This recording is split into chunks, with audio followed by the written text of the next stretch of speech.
Welcome to my channel. Try to hear the latest story. I never imagined the week before college would change everything. My bags were packed when my parents called me to the kitchen table with strange expressions. Their words hit like a physical blow.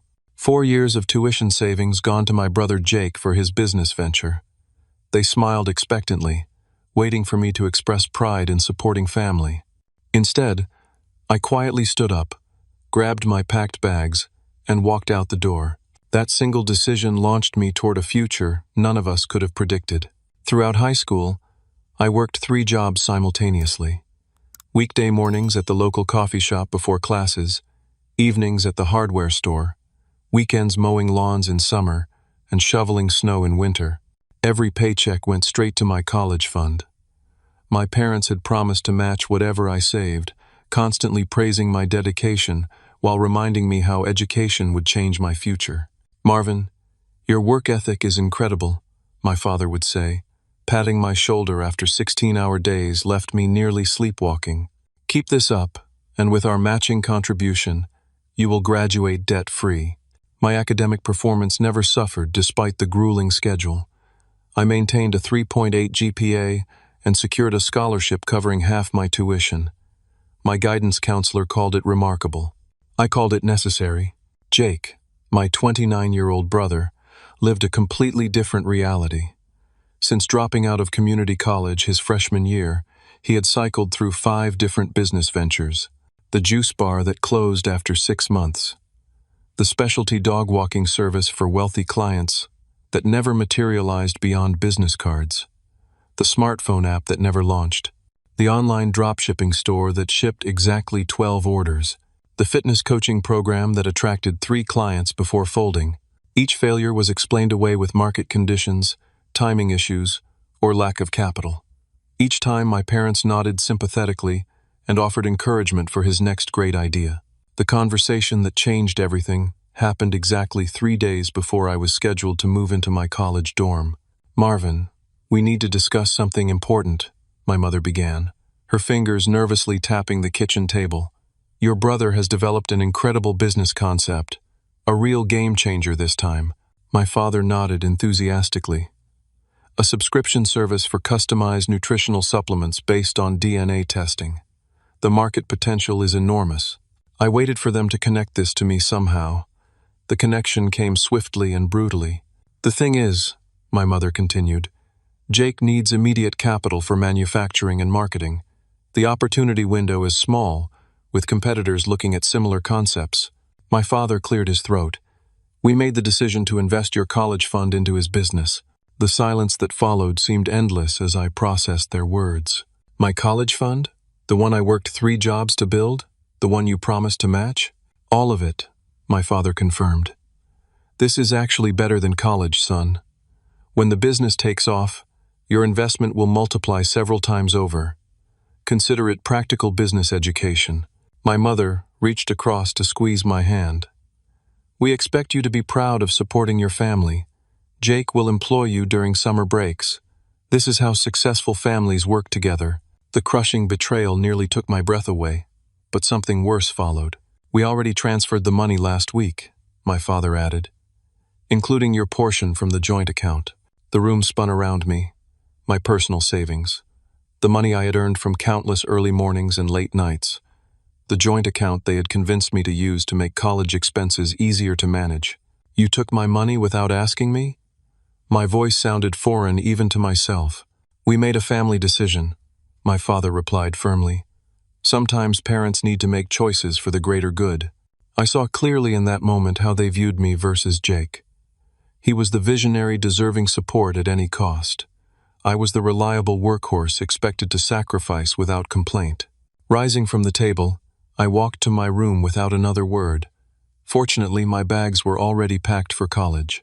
I added a few more essentials, collected important documents from my desk, and walked out the front door, while my parents were still discussing Jake's brilliant business model in the kitchen. My phone buzzed continuously as I walked to my best friend Tyler's house. 12 missed calls within 20 minutes. 23 text messages demanding I return home immediately to discuss my immature reaction. Tyler's parents listened in shocked silence as I explained my situation on their front porch. They immediately offered their guest room for as long as you need it, displaying more parental concern than my actual parents had shown.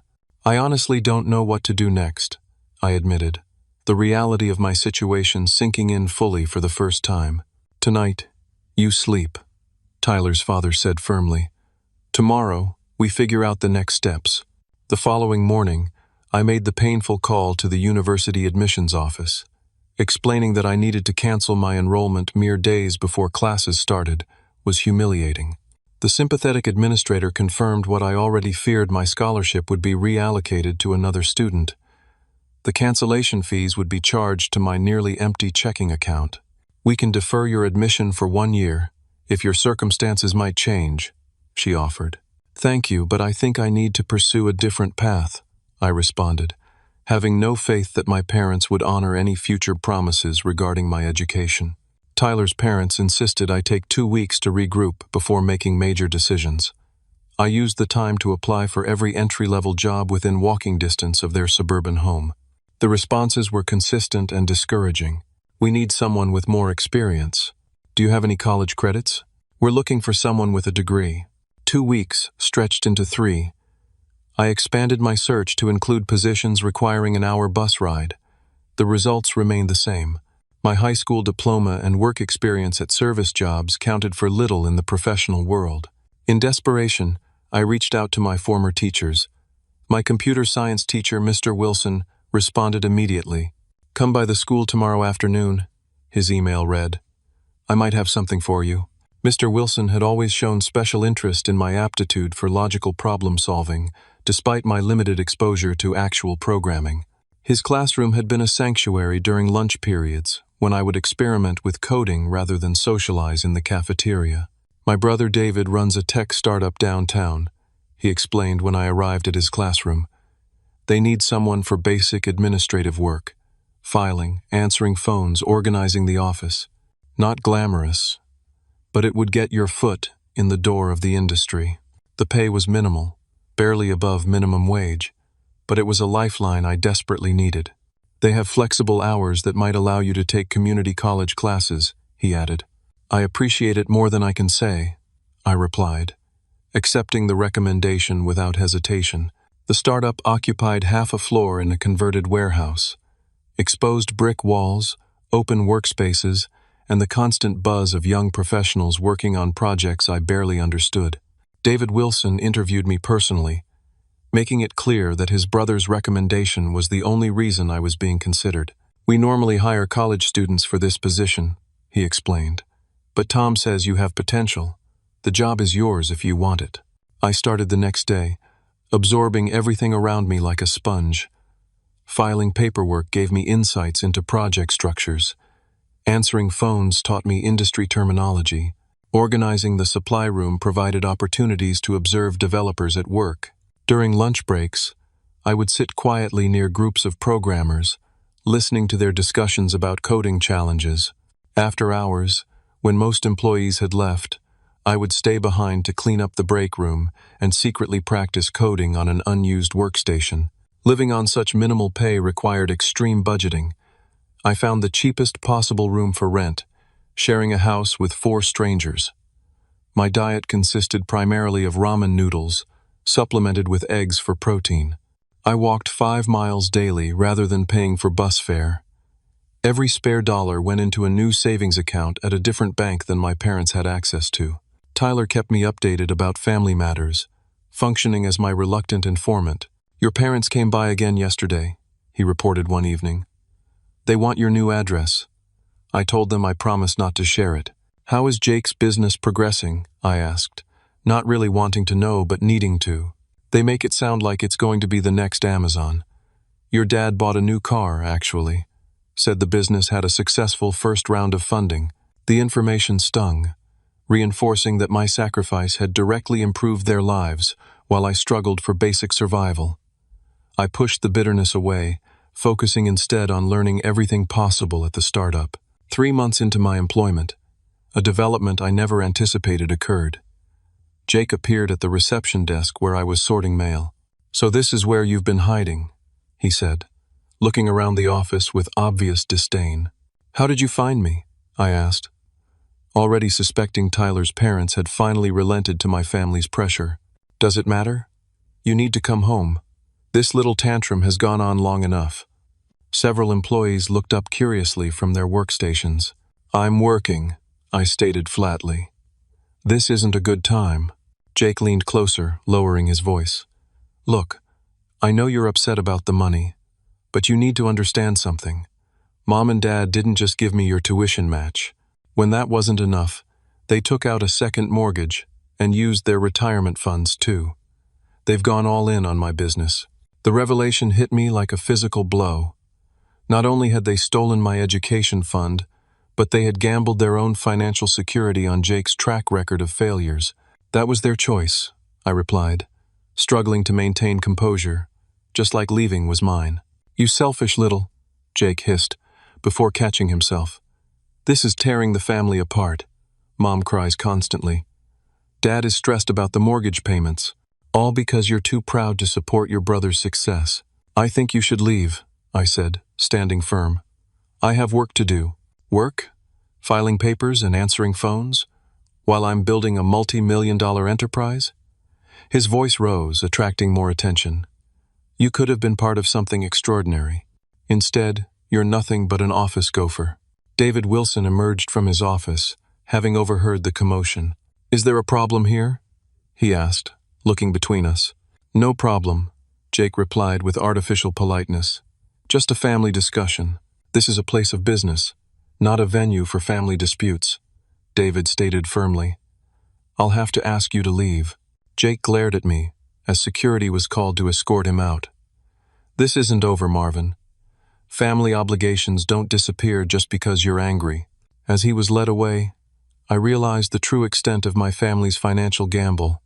They had leveraged everything on Jake's latest venture, expecting me to sacrifice my future without complaint. The knowledge strengthened my resolve to build something independently, without their manipulation or conditional support.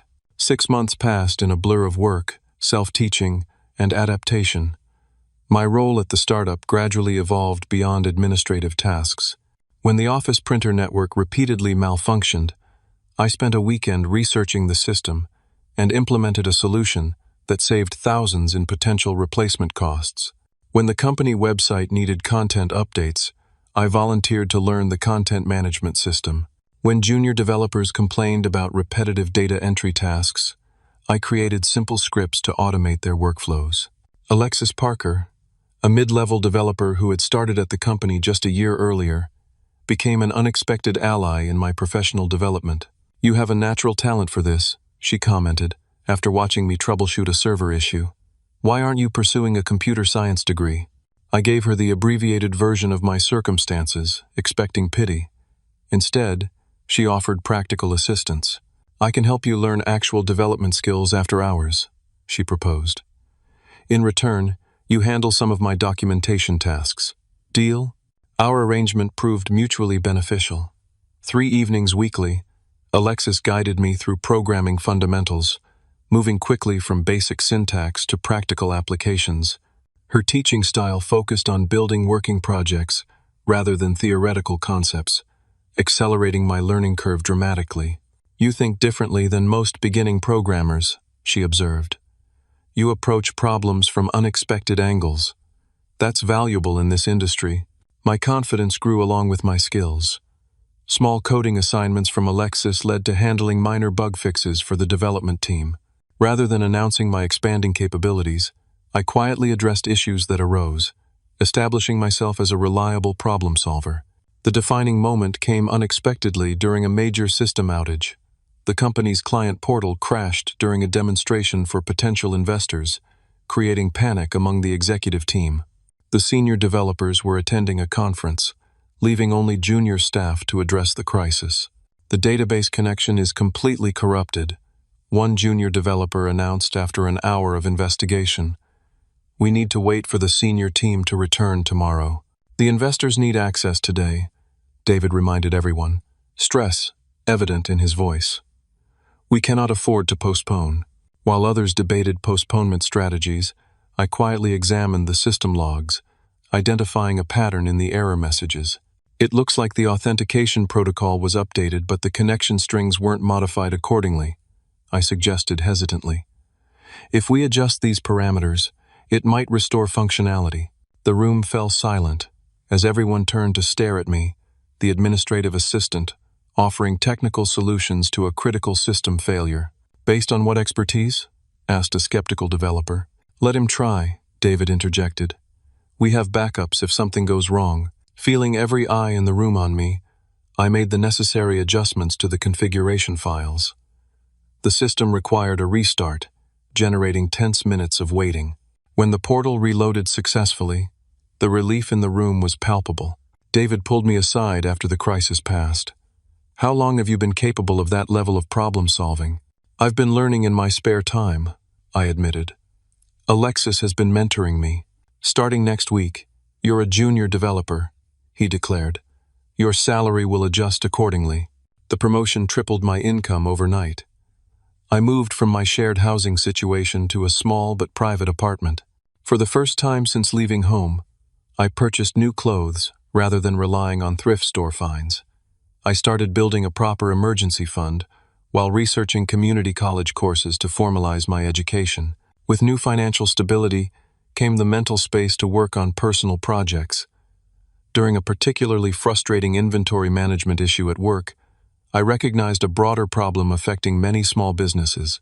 Existing inventory systems were either too simplistic for growing companies or prohibitively expensive and complex for smaller operations. The middle market remained largely underserved. Nights and weekends became dedicated to developing my own solution, a flexible inventory management system that could scale with business growth. I approached the project methodically, creating something that addressed the specific pain points I had observed through client interactions at work. Tyler's occasional updates about family matters continued, though I requested minimal information. Jake's business launched officially, he reported during one of our monthly dinner meetups. Your parents hosted some big party at their house for his investors. They showed me the website and product packaging. Looks professional, I guess. I nodded, unsurprised that appearances were being prioritized. Jake had always excelled at creating impressive facades for fundamentally flawed ventures. They asked about you again, Tyler added cautiously. Your mom said to tell you they're proud of you for finding your way, and they'd love to hear from you. The statement contained no acknowledgement of wrongdoing, no apology for the theft of my savings, no recognition of the trust they had broken, just a convenient pride in my independence now that I was no longer actively challenging their decisions. Thanks for letting me know, I replied neutrally. My focus remained firmly on building my skills and developing my side project. The inventory system evolved steadily, incorporating feedback from Alexis and addressing increasingly complex business scenarios. Then came the unexpected announcement that rocked the entire company. Our startup was being acquired by a larger tech corporation. While most employees celebrated the news as validation of their work, uncertainty quickly followed. Acquisitions typically resulted in restructuring and redundancies. As one of the newest technical hires, my position seemed particularly vulnerable. The acquiring company sent representatives to evaluate existing projects and personnel. During a demonstration of our client portal, I was asked to explain some custom features I had implemented. My straightforward explanations and obvious passion for efficient solutions caught the attention of their chief technology officer. The inventory management module is particularly impressive, he commented. It solves several integration issues we've been struggling with. Actually, that section was primarily developed by Marvin, David noted, surprising me with the public credit. What nobody in the room knew was that the inventory management approach I had implemented at work was a simplified version of the system I was building independently. The sophisticated features I had developed for my personal project far exceeded what I had incorporated into the company platform. As the acquisition process continued, a startling realization emerged. The new parent company planned to discontinue certain services our clients relied upon, including specialized inventory management tools for smaller businesses. The exact market segment my personal project was designed to serve would soon be abandoned by our new corporate owner. My side project suddenly held potential beyond my original vision. What began as a learning exercise could become a genuine market solution. The path forward came into sharp focus, bringing both opportunity and significant risk. The acquisition finalized with the expected consequences. Nearly 30% of employees received severance packages, primarily in departments with functional overlap. The development team faced substantial restructuring, with most senior developers recruited to the parent company and junior staff facing uncertain futures. To my surprise, I received an offer to remain through the transition period, primarily to maintain the systems I had helped develop until they could be properly integrated or decommissioned.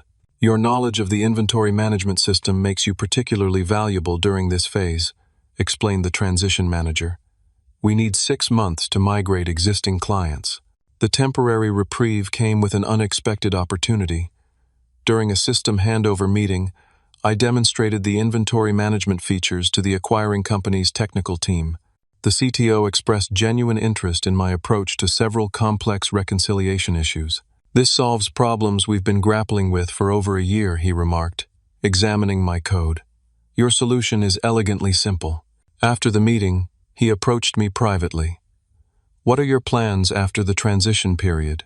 I'm exploring options, I replied cautiously. I'd like to discuss bringing you into our development team permanently, he offered. Your problem-solving approach aligns with what we need. The offer was flattering and would provide immediate financial security. However, it would also mean abandoning my personal project, just as its potential was becoming apparent. Before I could formulate a response, another unexpected development occurred. A competitor of our acquiring company somehow learned of my impending availability. Their head of product development contacted me through LinkedIn with an aggressive recruitment offer. We understand you've developed innovative inventory management solutions, the message stated. We'd like to discuss a senior role focusing specifically on that domain. 2 promising job opportunities materialized simultaneously, both offering substantial compensation and professional advancement. Yet something held me back from accepting either one. During sleepless nights considering my options, I repeatedly returned to the same conclusion. My personal project addressed needs that both these larger companies overlooked. After careful consideration, I scheduled meetings with both interested parties and respectfully declined their offers. Instead, I proposed a different arrangement. I'm developing a specialized inventory management system as an independent product, I explained. Rather than joining your team, I'd like to discuss potential integration partnerships that could benefit your clients while remaining independently operated. Both companies expressed interest but wanted to see more than concept documentation. They needed working demonstrations with actual client implementations, proof that my solution could deliver real value. With the transition period providing 6 months of stable income, I focused on converting my project into a market-ready product. The challenge would be finding initial clients willing to test an unproven solution from an unknown provider. Mr. Wilson, the teacher who had initially helped me find employment, provided an unexpected connection.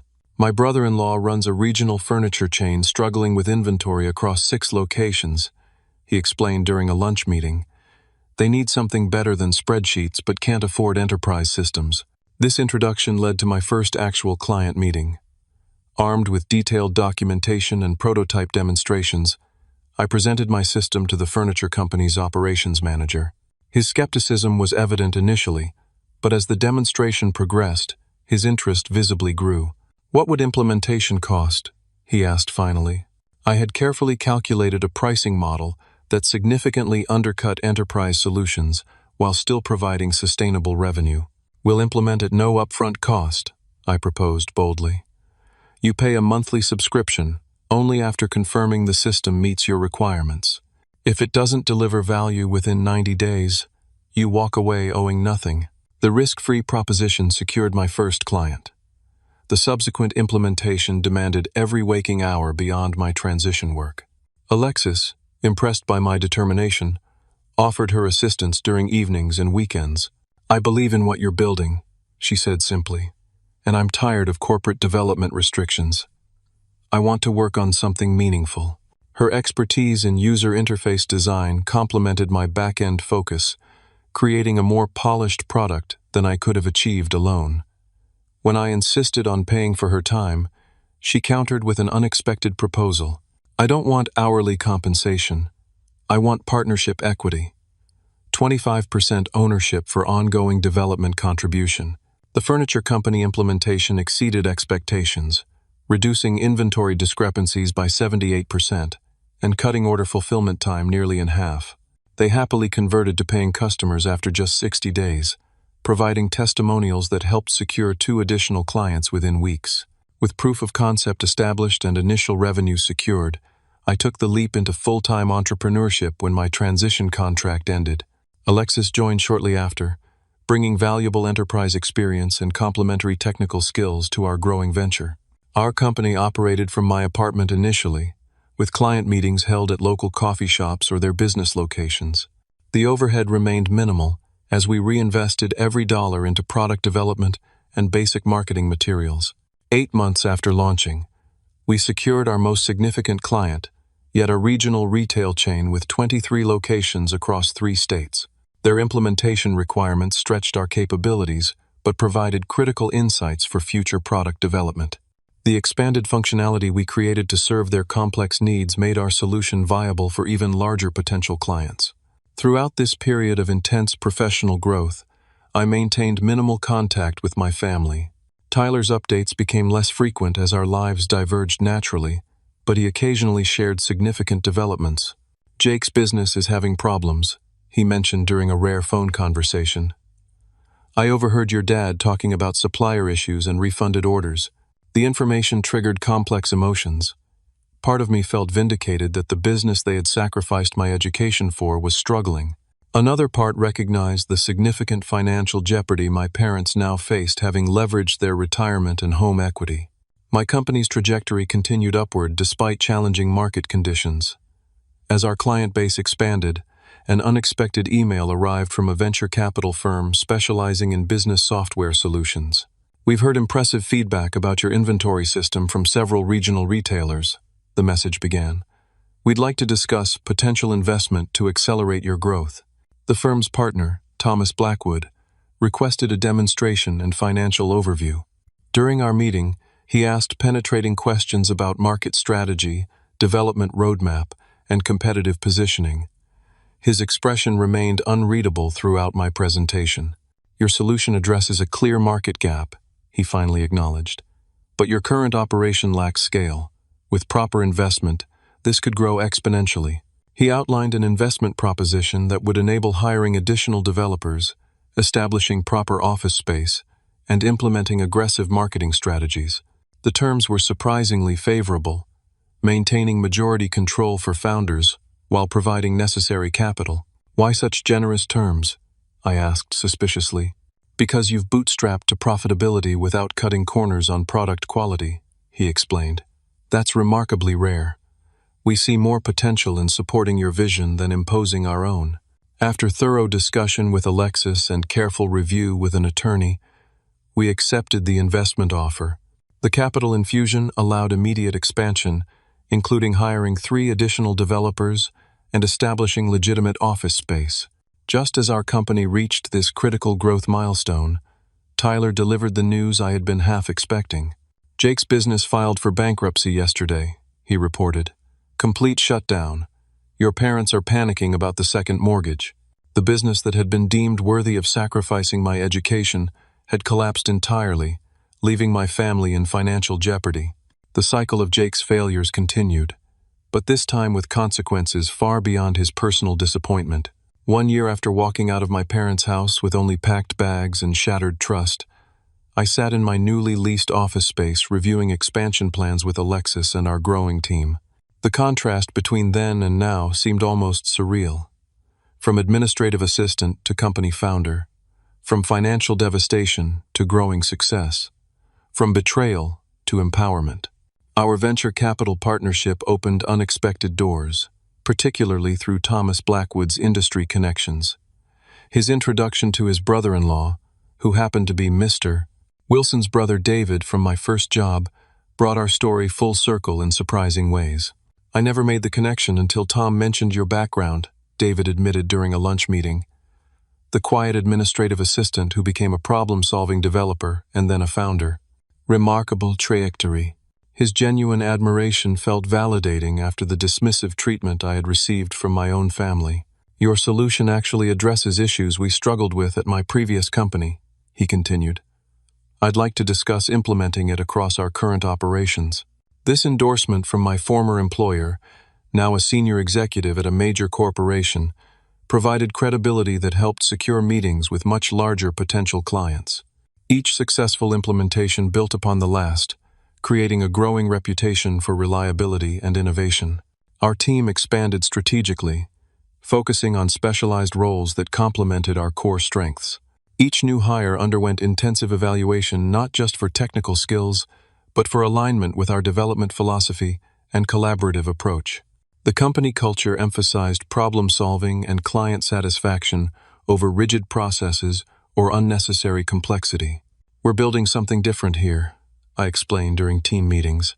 Not just another software company, but a solution provider that actually listens to what businesses need rather than telling them what they should want.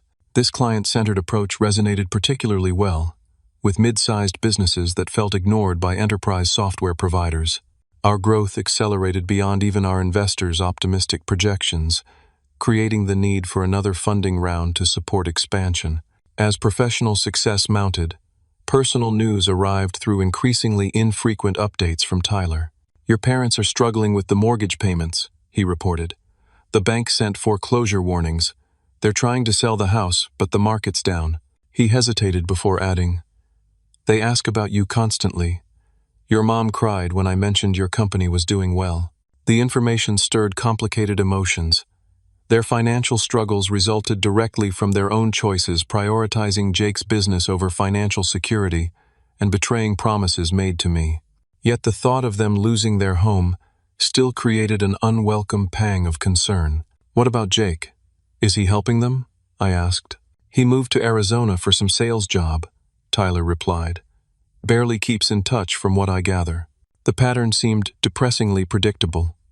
Jake created chaos, then distanced himself from consequences while others dealt with the aftermath. This time, without my sacrifice to cushion the impact, my parents faced the full repercussions of their misplaced faith. Weeks later, industry recognition arrived in unexpected form. A prominent business technology publication included our inventory system in their annual Software Solutions to Watch feature. The resulting exposure generated interest from several national retailers seeking alternatives to their existing systems. The largest opportunity emerged through a connection from our investor. A national retail chain with over 200 locations needed to replace their outdated inventory management infrastructure. The potential contract would transform our company overnight from regional player to national competitor. This is the opportunity we've been building toward, Thomas advised during a strategy session. But implementation at this scale will test every aspect of your operation. Are you prepared for that challenge? The question gave me pause.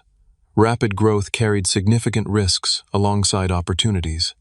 Many promising startups had collapsed under the weight of contracts beyond their operational capacity. Careful consideration was required before proceeding. We need to be transparent about our current scale while demonstrating our capacity to grow, I decided. Let's propose a phased implementation beginning with their highest problem regions. The measured approach impressed the retailer's technology officers, who had experienced failed implementations with larger providers making grandiose promises they couldn't fulfill. Our honesty about capabilities and limitations actually strengthened our position rather than undermining it. We prefer partners who recognize their constraints and plan accordingly, their CIO explained when authorizing a pilot program across 20 locations. Ambition tempered by pragmatism is surprisingly rare in this industry. As we prepared for this transformative implementation, my phone displayed an unfamiliar local number one evening. Against my better judgment, I answered. Marvin? It's Dad. The voice I hadn't heard in over a year created an immediate knot in my stomach. I remained silent, waiting for him to continue. We need to talk, son. Things have changed. Jake's business. Well, it didn't work out as expected. The understatement was almost comical.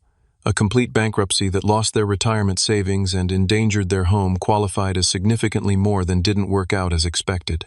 "I'm listening," I replied neutrally. "Your mother and I would like to see you. Perhaps dinner this weekend? There's much to discuss." The carefully casual invitation contained no acknowledgement of past wrongs, no mention of my stolen education fund, no recognition of the family trust they had shattered. "What specifically do you want to discuss?" I asked directly.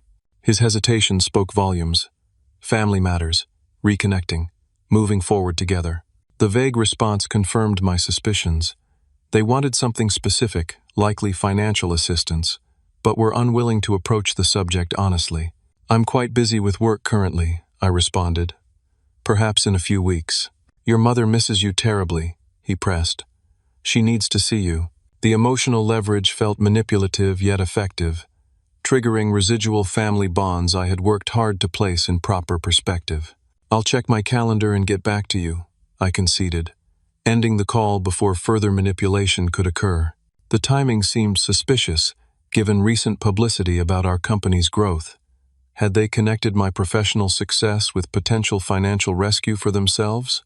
The cynical thought troubled me, but past experience made it impossible to dismiss. The family dinner I had reluctantly agreed to was scheduled at a moderately priced restaurant rather than my parents' home. The neutral territory seemed appropriate for what would inevitably be a complicated conversation.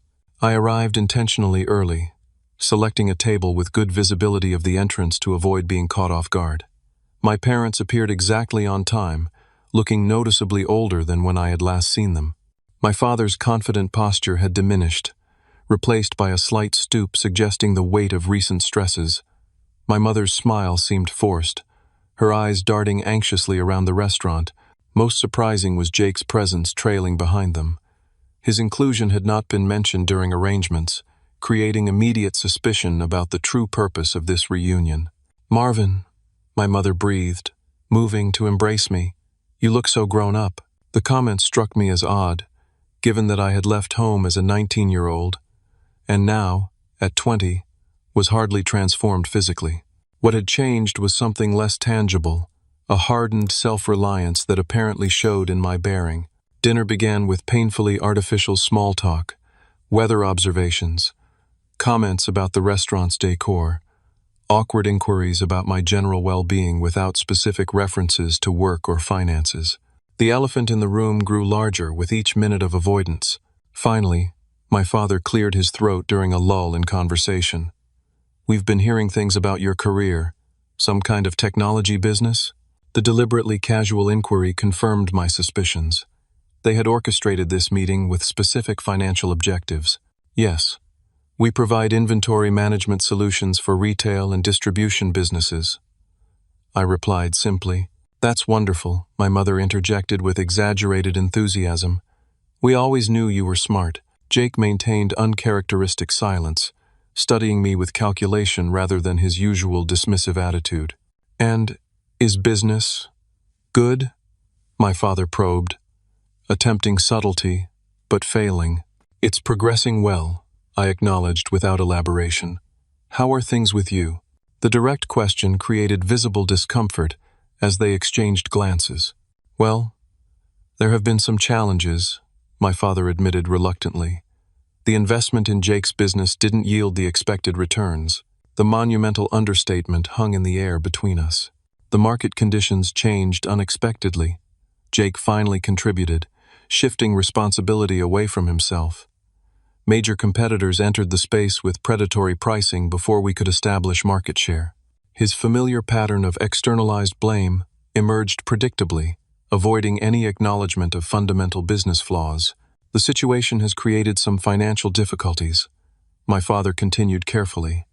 "The second mortgage has become particularly burdensome. The bank sent another foreclosure notice yesterday," my mother added, tears forming. "We have 30 days to bring payments current." The transparent progression toward their actual purpose felt manipulative yet sad. They clearly believed subtle emotional pressure would be more effective than direct honesty. "I'm sorry to hear about your difficulties," I offered neutrally. "We thought, given your business success, you might be in a position to help family," my father suggested, finally approaching their true objective. A loan to stabilize our situation until we can refinance. Jake nodded encouragingly. Family supporting family, like they tried to teach us. The irony of his statement was breathtaking given the circumstances that had led to my departure.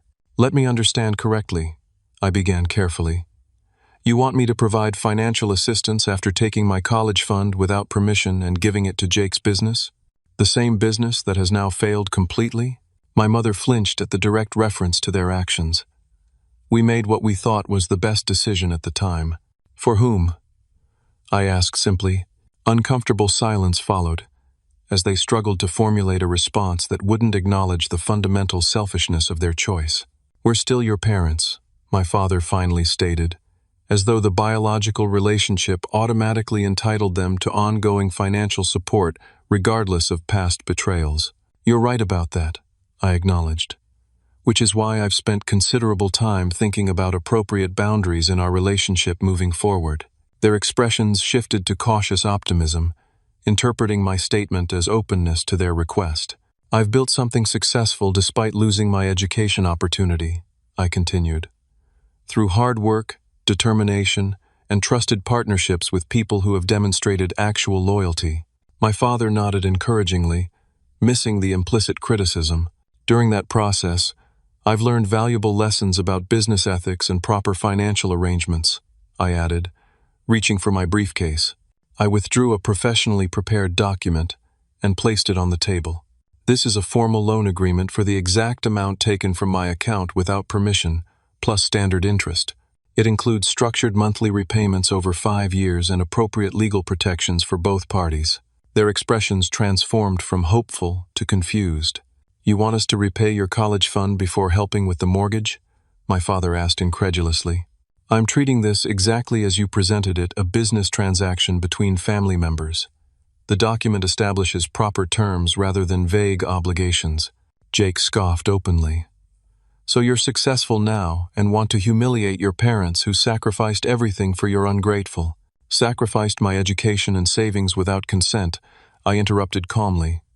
This agreement transforms that unauthorized taking into a legitimate loan with proper documentation. It's the first step in establishing trust, which was severely damaged. My mother began crying softly. We just need help with the mortgage. We could lose our home. I understand that, I acknowledged. And I'm prepared to discuss additional financial assistance after this foundation is established. But proper boundaries require acknowledgement of past actions and formal agreements moving forward. My father stared at the document with conflicting emotions visible in his expression. Pride battled with necessity. Authority struggled against vulnerability.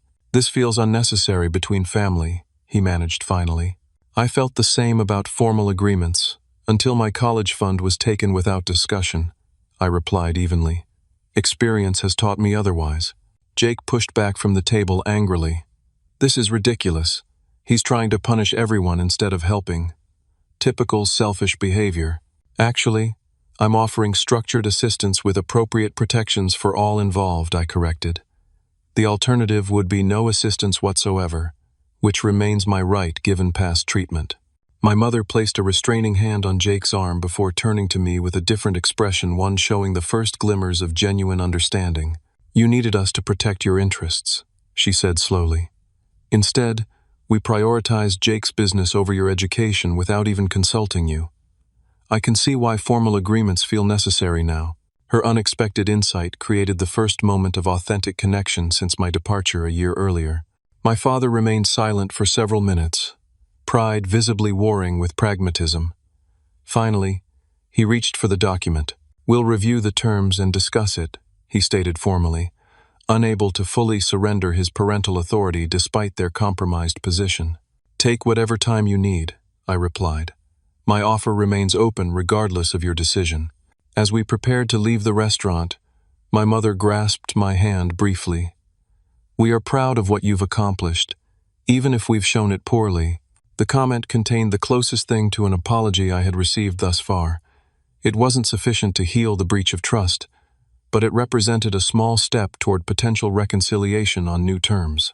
6 months after the awkward family dinner, I sat in our company's expanded offices, reviewing acquisition offers from 3 different technology corporations. The growth trajectory had exceeded even our most optimistic projections, creating valuation numbers that seemed almost surreal compared to our humble beginnings. The terms from Vertex Systems look most promising, Thomas advised, indicating the middle document. Lower headline number, but better earn-out structure and strategic alignment. Alexis nodded agreement. Their existing distribution channels complement our product perfectly. Integration would be smoother than with the others. The discussion continued professionally, evaluating various aspects of each proposal. The potential sale would transform my financial situation permanently, while creating new opportunities for our entire team. Yet something felt incomplete about simply cashing out and moving on. What if we decline all 3? I asked suddenly. Continue building independently? The question created momentary silence, as Thomas and Alexis exchanged surprised glances. That's certainly your prerogative as majority owner, Thomas acknowledged. But these offers represent exceptional return on investment, the opportunity to secure generational wealth, money that could fund new ventures without external capital constraints, Alexis added practically. Their perspectives were entirely valid. The financial security represented by these offers couldn't be dismissed lightly, yet my motivation had evolved beyond monetary compensation. The company represented something more profound: personal vindication, and the opportunity to build something lasting on my own terms. Let's take another week to consider all options, I suggested, including potential counteroffers that would maintain operational independence while providing liquidity to early stakeholders. Our conversation shifted to current operations, specifically the successful implementation for the national retail chain that had transformed our market position. What began as a 20-location pilot had expanded to all 217 stores nationally, generating reference customers across the retail industry. As the meeting concluded, my phone displayed a notification from my bank. The monthly payment from my parents had arrived on schedule, continuing their perfect repayment record since signing the loan agreement. Their initial reluctance had transformed into scrupulous compliance, perhaps recognizing the arrangement as an opportunity to rebuild fractured trust. Our relationship remained measured but had gradually improved through consistent boundaries and respectful communication. Monthly payments arrived with brief personal notes from my mother. Occasional phone conversations focused on substantive matters rather than superficial pleasantries. The carefully maintained distance provided space for reflection on all sides. Jake had found stable employment with an established pharmaceutical company, abandoning entrepreneurial aspirations for the security of corporate structure.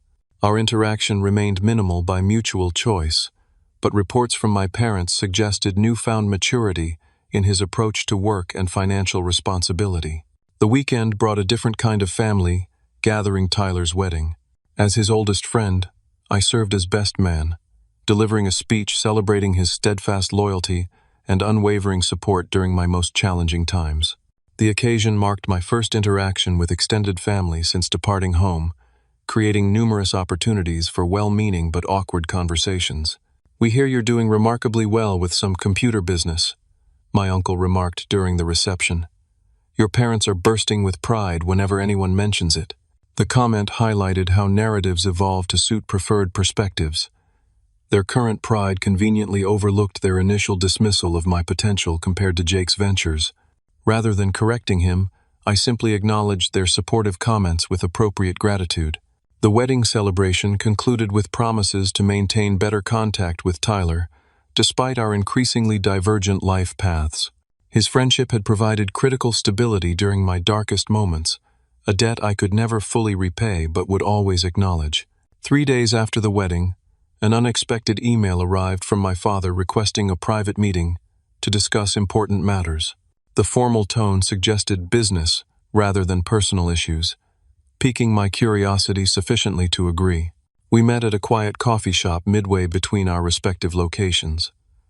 My father arrived precisely on time, carrying a folder of documents and displaying uncharacteristic nervousness. "Thank you for meeting with me," he began formally. "I wanted to discuss 2 matters of significance." I nodded encouragingly, allowing him to proceed at his own pace. "First, your mother and I have been approved for refinancing, The new terms are manageable within our revised budget. The loan payments to you will continue unchanged, but I wanted you to know the immediate crisis has passed. The information was delivered with dignity, rather than expectation of praise or relief. His newfound financial responsibility represented significant personal growth. That's excellent news, I acknowledged sincerely. I'm glad things are stabilizing. He nodded before continuing more hesitantly. The second matter is more personal. Your mother and I have been reflecting extensively on our actions regarding your education fund and the broader pattern it represented. His discomfort was evident as he forced himself to maintain eye contact. We failed you fundamentally, not just by taking your savings without permission, but by consistently prioritizing Jake's endeavors over your diligent efforts. The contrast between outcomes has forced difficult self-examination. The acknowledgement I had never expected to hear created a complex emotional response mixture of vindication, sadness, and cautious hope for genuine relationship repair.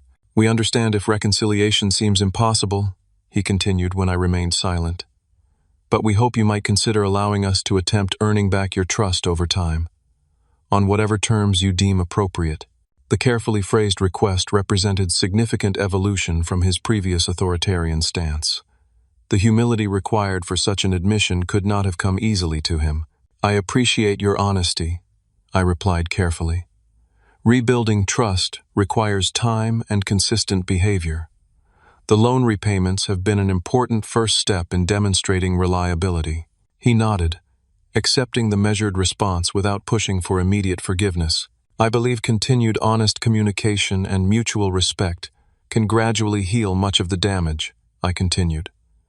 But certain things must be clearly understood moving forward.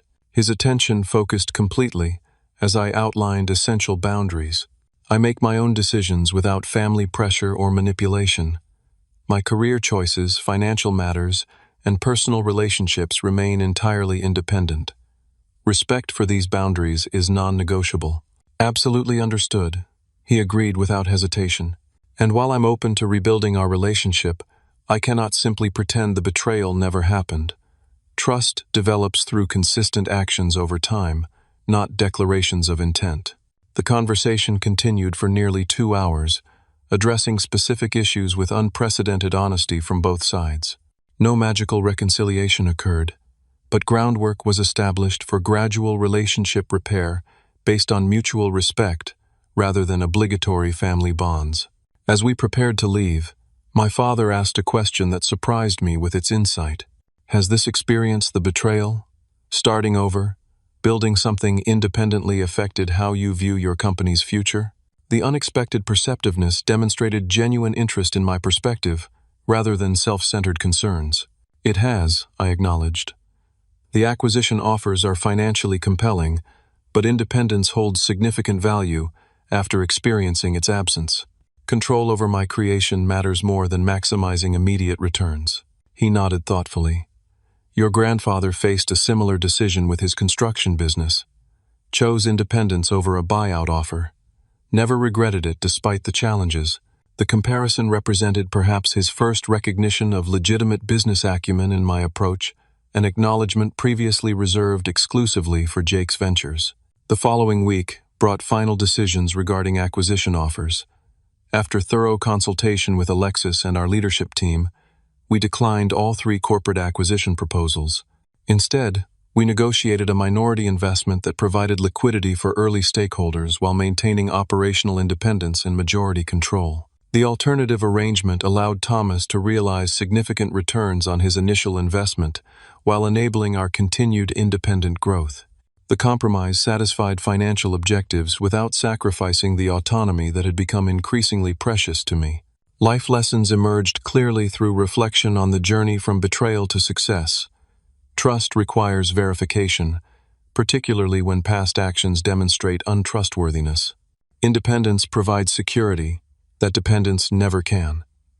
Determination and consistent effort eventually yield results, despite initial setbacks. Most importantly, self-worth must come from within rather than external validation, particularly from those who have proven unwilling to prioritize your well-being. The company continues growing steadily, expanding into additional product lines while maintaining the client-centered approach that distinguished us initially. Relationship with my parents progresses cautiously through consistent boundary maintenance and honest communication. Complete reconciliation remains uncertain, but mutual respect has replaced manipulation and resentment. The education I received through adversity ultimately proved more valuable than the degree I originally sought, not simply in financial terms, though those results exceeded any likely outcome from traditional education, but through development of resilience, self-reliance, and discernment regarding genuine loyalty versus conditional support. Have you ever faced betrayal from those you trusted most? How did you respond to maintain your dignity while creating your own path forward? The journey from devastation to triumph rarely follows a straight line, but determination and self-belief provide essential foundation for lasting success. If this story resonated with you, please share your thoughts in the comments below. Hit that like button, subscribe to see more stories of overcoming adversity, and share with anyone who might need inspiration during challenging times. Thank you for joining me on this journey, and remember that setbacks, even devastating ones, often lead to unexpected opportunities when approached with courage and persistence.